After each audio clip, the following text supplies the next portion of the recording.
Your business is growing, things are moving up into the right, and for a while that's fun and cool and exciting and awesome, all the way up into the point when you realize one really terrible thing, and that's that something is growing proportional to the rate of your business, and that's your personal stress level. Let's not even begin to talk about the stress level of your team. I've seen so many business owners around the country grow their business on the outside, and then you start to look into the inside and you realize things are actually falling apart. Well, I think it's because we've normalized toxic growth in business today. It's characterized by the CEO playing the role of chief firefighter. It means that they're working in the business tactically instead of ever spending time to work on the business strategically. It means that all decision making has been centralized. There's no standardized format for accountability. We have no effective rhythms of communication, although we might have had great intentions for having a healthy, vibrant, life-giving team that's now characterized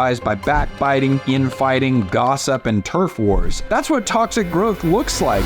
Well, gosh, I just want to share with you, there is a better way. We use two words to describe it. Instead of toxic growth, it's healthy growth. Healthy growth never happens accidentally. It always occurs because a leader decided to exercise uncommon, unprecedented, outrageous intentionality. And so that kind of raises the question in people's minds, okay, well, what are the things that I need to be intentional on? And that's the question that we've really built our entire business to address. And one of the core concepts that we've seen create massive impacts for business owners around the country in terms of the freedom that the business owner experiences, in terms of the engagement of their team, in terms of the quality of service that the organization is able to provide to its customers, in terms of the profitability of the enterprise. One of the core concepts that helps accomplish all of those things when a leader gets serious about applying it is operationalizing your business. Now that can kind of be a big word. What does it mean to operationalize your business? Well, to operationalize something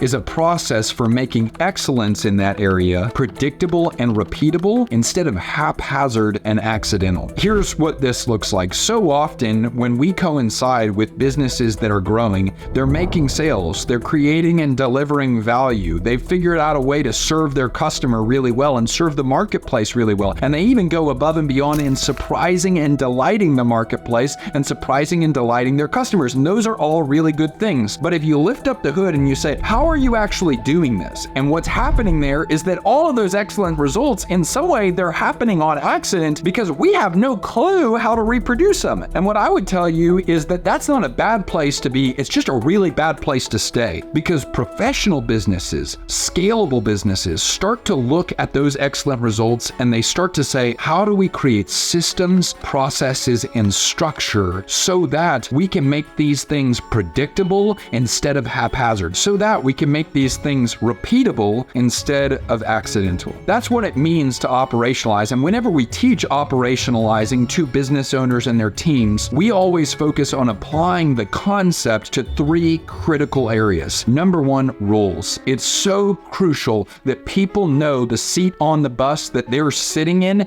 and what that seat is uniquely and distinctly responsible for. Clarity. It's one of the low-hanging fruit things that if you were to focus on it, it would immediately make your business more efficient and more effective. Next, we're going to focus on projects. These are bulks of work. There are certain things that you are doing on a reoccurring basis that it would be really helpful if you had a sense of intent and aim for what you want them to look like and a rhythm for saying, how did that go? And then finally, we want to make sure we operationalize our meetings. You know this, meetings can be a wild waste of time and therefore money. Think about this for a second. What if you have a team of 10 people and you get that team of 10 people into a meeting once a week? That is so much payroll. You are spending so much money. And that's the problem. So often when people schedule meetings, they're spending money. Because when you spend, at the very best, it's an equitable exchange. I give you this, you give me that. But here's what really effective meetings do. They don't spend time, they invest time. What does every great investor know? Well, every great investor knows that you should invest with the expectation expectation of an exponential return. And so it's within that we start to ask the question, okay, now how do I do it? There's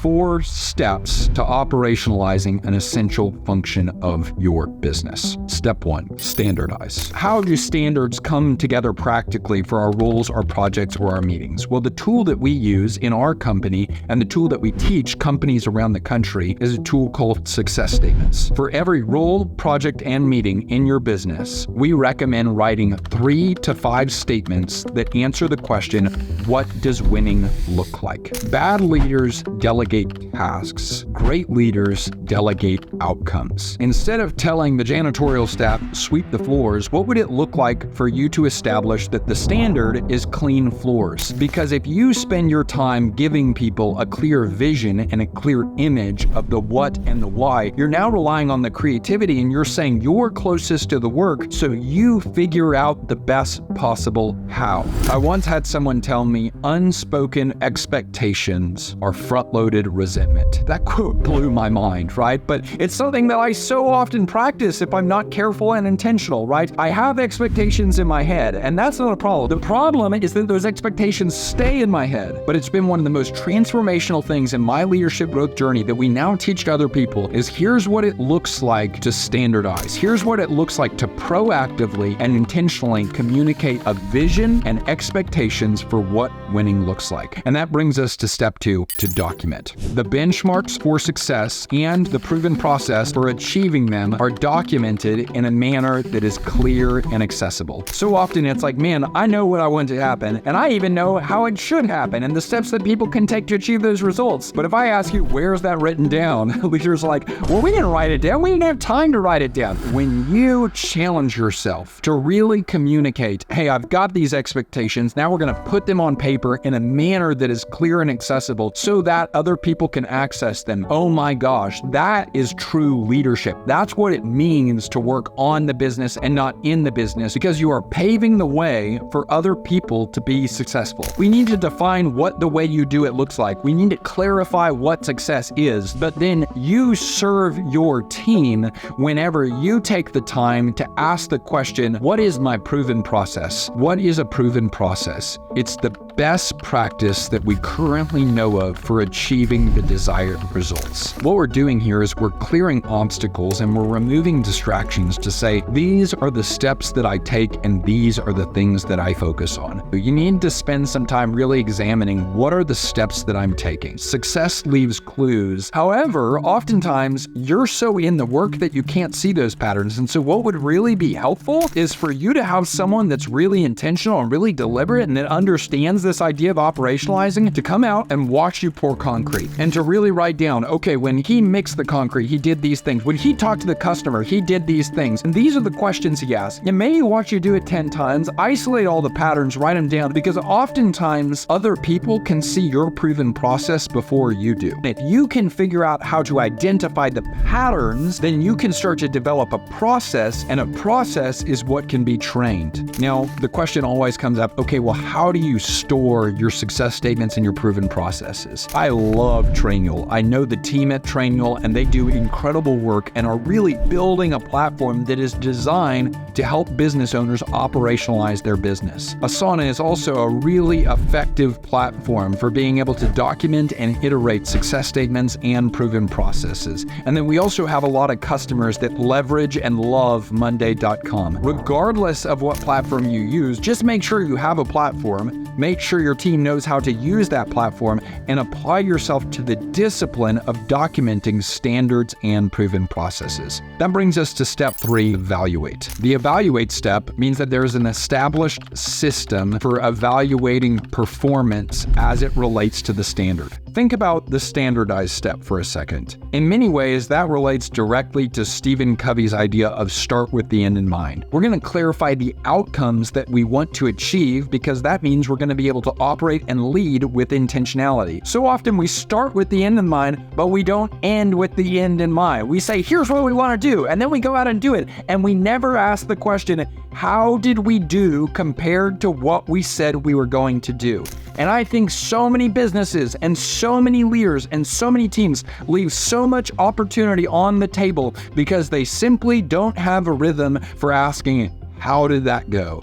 And so this can happen for your roles and projects and meetings. Let's lay out a couple examples. For your roles, what would it look like for you to have success statements for every role in your business? This is what winning looks like within this role. And then have a weekly one-on-one meeting where you red, yellow, green those success statements with the individual. This is what we do with our business. This is what every customer within Path for Growth does with their team members. Because here's the deal. Patrick Lencioni says that there's 3 signs of a miserable job: irrelevance, immeasurement, and anonymity. Irrelevance means I don't know how what I'm doing connects to a big picture. Immeasurement means I don't know what winning looks like and I don't know if I am winning. And anonymity means they don't know what I'm doing, and even if they do know, they don't really care. And what's so crazy is if you integrate effective and systemized evaluation and accountability, you dilute and destroy all 3 signs of a miserable job. You can also apply evaluation to the end of your meetings. If you write success statements for your meetings at the beginning of the meeting, then at the end of your meeting, you can return to those success statements and you can say, these are the standards we wanted to accomplish, red, yellow, green. It's not true, it's inconsistently true, or it's consistently true. That brings us to the 4th step of operationalizing your business. For our roles, our projects, and our meetings, we want to improve. In those evaluation meetings, in those evaluation forms, in the times that we reflect on how did we do compared to what we said we would do, we start to ask the question, okay, well, how could we do it a little bit better next time? You want to create a culture and an understanding within your team that the best practice can always, always, always be made better. I've been working with business owners for a long time, and I know that no phrase takes business owners off more like, well, that's the way we've always done it. And the way to guard against that is to teach and educate and communicate to your team that we need to be engaged in constant, never-ending improvement and iteration of the proven process and of the standards of success. And it's in the culmination of you understanding these 4 steps, but then also teaching your team and ingraining a culture within your team of standardizing, documenting, evaluating, and improving that you will operationalize your business.